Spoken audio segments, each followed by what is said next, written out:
Hello दोस्तों, तो कैसे हो आप सभी। मेरा नाम है हरकिरत सिंह और आप देख रहे हैं आपका अपना YouTube channel study with Harkirat.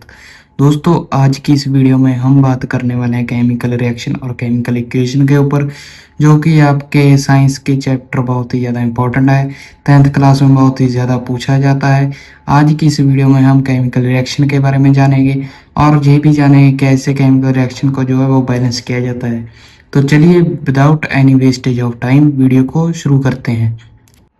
तो दोस्तों, chemical reaction and chemical equation chapter में सबसे पहले हम बात करने वाले हैं केमिकल रिएक्शन के ऊपर। केमिकल रिएक्शन क्या होती है। अब सबसे पहले इसकी डेफिनेशन सुन लीजिए, और इसे एग्जाम में जो है वो बहुत ही ज़्यादा पूछा जाता है। केमिकल रिएक्शन के बारे में आपको 2 मार्क्स में या 1 मार्क्स में पूछा जाएगा, तो इसे नोट कर लीजिएगा। नोट्स बनाना बहुत ही ज़्यादा ज़रूरी है दोस्तों, नोट्स को ज़रूर बनाइएगा। सबसे पहले आइए इसकी डेफिनेशन को जान लेते हैं कि केमिकल रिएक्शन की क्या डेफिनेशन होती है। तो ध्यान से सुनिएगा। A process in which new chemicals are formed is called chemical reaction. क्या कहा मैंने? A process in which new chemicals are formed, यानी कि एक ऐसी रिएक्शन जिसमें न्यू केमिकल्स जो है वो फॉर्म होते हैं। आसानी से ऐसे समझ लीजिए कि जैसे हमने 2 कंपाउंड ले लिए, एक कंपाउंड हमारा ए है और दूसरा कंपाउंड हमने बी ले लिया।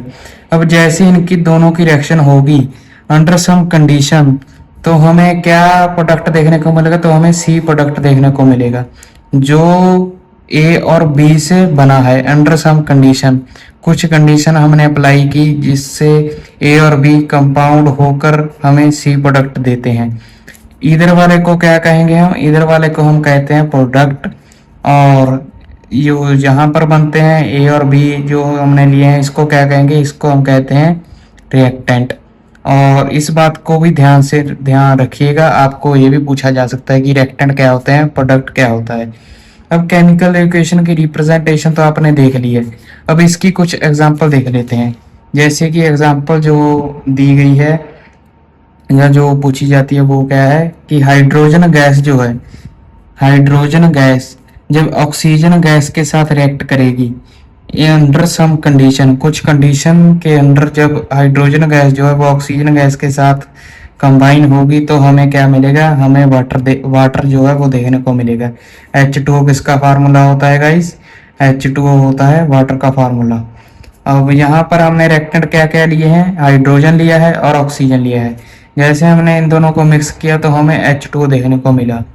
अब इसमें आपने एक बात को जरूर देखा होगा कि क्या हुआ है, हाइड्रोजन के 2 मॉलिक्यूल्स थे और ऑक्सीजन के भी 2 मॉलिक्यूल्स थे। जैसे हम इन दोनों को कंबाइन किया तो हाइड्रोजन के तो 2 मॉलिक्यूल आ गए, लेकिन ऑक्सीजन का 1 मॉलिक्यूल आया। तो ऐसा कैसे हुआ कि एक मॉलिक्यूल कहाँ चला गया? एक मॉलिक्यूल जो है वो कहीं नहीं गया, बस हमने क्या किया है, हाइड्रोजन को जो है वो हाफ O2 के साथ जो है वो रिएक्ट कराया है, जिससे हमारे पास H2O बना है। अब ये हाफ क्या है, इसे हम क्यों लेते हैं? तो ये बैलेंस करने के लिए हम इसे जो है वो यूज करते हैं। अब ये बैलेंस क्या होता है, तो बैलेंस को समझ लीजिएगा। इस बैलेंस केमिकल रिएक्शन, अब इसे हम क्या कहते हैं? इस रिएक्शन को क्या कहते हैं या इस रिएक्शन को क्या कहते हैं? इससे तो हम केमिकल रिएक्शन कहेंगे। अब इस रिएक्शन को क्या कहेंगे? जैसे हमने हाफ जो है वो अप्लाई कर दिया तो इसे हम कहेंगे बैलेंस केमिकल रिएक्शन।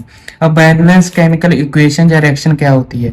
जिसमें number of atom of each element in a chemical reaction should be same as on the left side और on the right side. Left side में जितने मॉलिक्यूल हैं अगर उतने ही मॉलिक्यूल राइट साइड में हो तो उसे हम क्या कहेंगे? उसे हम बैलेंस केमिकल इक्वेशन जो है वो कहेंगे।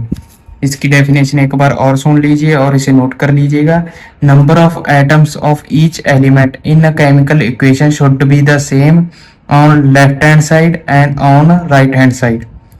आई होप कि आपने इसे नोट जरूर किया होगा। अब बात आती है कि हम इस रिएक्शन को जो है वो बैलेंस क्यों करते हैं। अब इसे समझ लीजिए गाइस, देखिए, total mass of reactant should be equal to the total mass of product. Conservation of mass आपने पढ़ा होगा, उसमें क्या होता है कि नंबर ऑफ रिएक्टेंट का मास, जितना मास हमें लेफ्ट हैंड साइड दिया गया है उतना ही मास हमें राइट हैंड साइड लेना है। जो भी हमें प्रोडक्ट जो है या रिएक्टेंट जो है वो दिए गए हैं, total mass of reactant should be equal to the total mass of product. अब सेकंड क्या पॉइंट हो सकता है इसका? सेकंड पॉइंट होगा law of conservation of mass. Mass can neither be created और nor be destroy under ordinary conditions. ये दो पॉइंट आपको याद रखने हैं, जो कि एग्जाम में आपसे क्वेश्चन पूछा जा सकता है कि हमें इक्वेशन को बैलेंस जो है वो क्यों करना पड़ता है। तो उसके ये दो पॉइंट आपको याद रखने हैं। अब हम बात करेंगे कि आपको कौन कौन सी रिएक्शन जो है वो बैलेंस करके लानी है। सबसे पहली एग्जांपल मैं आपको दे रहा हूँ। आयरन जो है H2 के साथ जैसे रिएक्ट होगा तो हमारे पास Fe3O4 प्लस H2 बनेगा। अब इसे आपको बैलेंस करके लाना है। और दूसरी जो एग्जांपल है वो है Al2O3 प्लस HCl AlCl3 साथ में H2O बनेगा। तीसरी इक्वेशन है हमारे पास BaCl2 प्लस Al2SO4 तो होल थ्राइस। अब BaSO4 और AlCl3 बनेगा। अब इन तीन आपको मैंने जो है वो रिएक्शन दी हैं, अब इनको आपको बैलेंस करके लाना है। आई होप कि आप इनको ज़रूर करेंगे, कमेंट सेक्शन में भी बताएंगे। और कैसी लगी आज की ये वीडियो? अगर अच्छी लगी तो वीडियो को लाइक ज़रूर कर देना। अगर चैनल पर नए हैं तो चैनल को सब्सक्राइब ज़रूर कर लेना गाइस, ताकि ऐसी वीडियो आपके साथ पहुंचती रहें और आपके पास आती रहें और आप बढ़िया अच्छे से जो है पढ़ाई करते रहें। All the very best guys, मिलते हैं अगली वीडियो में।